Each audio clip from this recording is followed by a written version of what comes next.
आपके पितरों को सबसे ज्यादा प्रिय क्या है? पितरों को भले ही वो पापी रहे हो, ये और सुन लो, लेकिन मरने के बाद पता पड़ गया कि हम गड़बड़ थे। भले ही वो पापी रहे हो, लेकिन अब वो चाहते हैं कि पुण्य हो जाए।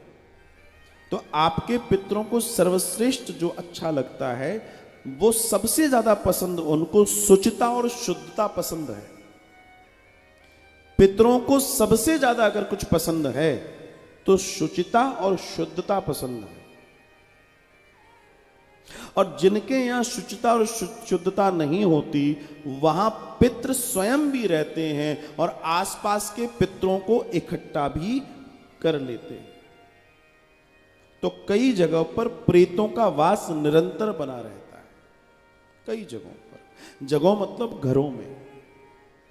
मैंने आपको बताया कि घर में अगर गंदगी रहती है तो सिर्फ गंदगी रहने से पितरों का वास हो जाता है। आप विचार कीजिए, सोचिए, जिस घर में प्रतिदिन या लगभग निरंतरता से अन्न को बाहर फेंका जाता है, उसके पितृ जितने रुष्ट होते हैं उतना शायद कोई होता होगा।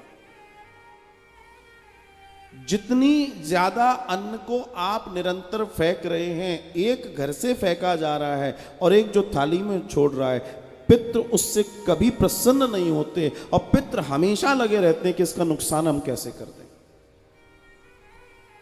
आप विचार कर लीजिए और सोच लीजिए इस बात को। बहुत छोटा सा दर्शन है,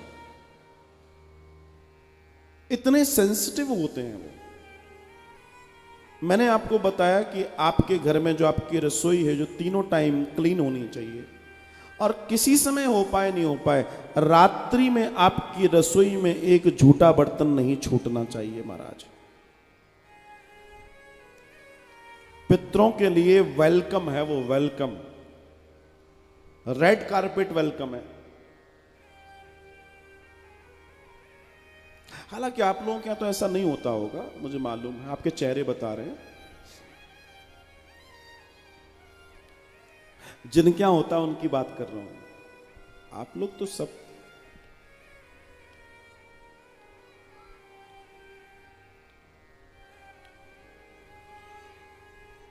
तुम इतना क्यों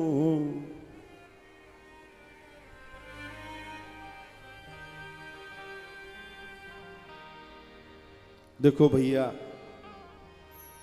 चूंकि ये कथा विशेष है, मुझे कहने का मौका मिला है। जो सत्य है वो मैं कहकर जाऊंगा। अगर आपके जीवन में, आपके परिवारों में अंतर आ जाए तो क्या इससे सुंदर क्या हो सकता है। अगर अपने घर परिवार से प्रेम है तो सुधार किया जा सकता है। अपने घर परिवार से प्रेम, बीच में तो ये बहाना था कि हम बर्तन धोएंगे तो हाथ खराब हो जाएंगे, अब तो ग्लोव्स आ गए अच्छे वाले हैं, पहनो और धो दो। आपका ही भला है, क्योंकि सुनो सुनो, पूरी बात सुनना।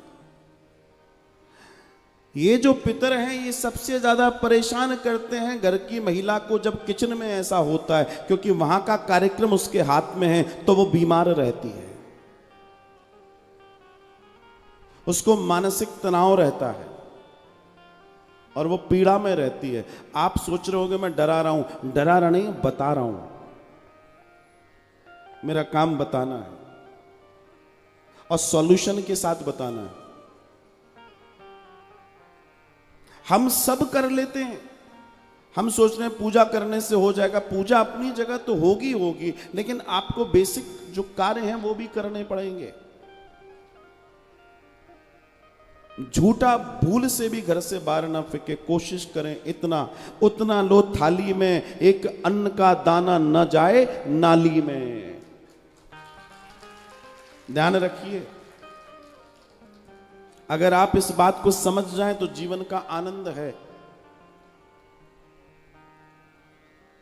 और कई लोग तो बड़े दोहरे दिमाग के होते हैं, घर के अंदर एक एक रोटी गिनकर लेते हैं और किसी शादी विवाह में जाते हैं तो पूरा के पूरा गोवर्धन पर्वत बना लेते हैं प्लेट के ऊपर। सोचते हैं यही की परिक्रमा लेते हैं और धीरे से खिसका देते हैं। सोचो कितना पाप कमा कर आए हो तुम। उस बेचारे ने कैसे क्या व्यवस्था करी तुम्हारे लिए, और तुम क्या कर रहे हो, अन्न का अपमान। रहने दे, प्लेट सही नहीं है, रहने दे, छोड़ छोड़। अन्न देवता कहते हैं बेटा चिंता मत कर, मिलेंगे किसी गली में मोड़ पर, तेरे को हम बताएंगे। और सत्य बात है, कुछ चीजें जीवन में अगर आपने सत्य से न उतार पाई तो आपका नुकसान तय मान के चलो।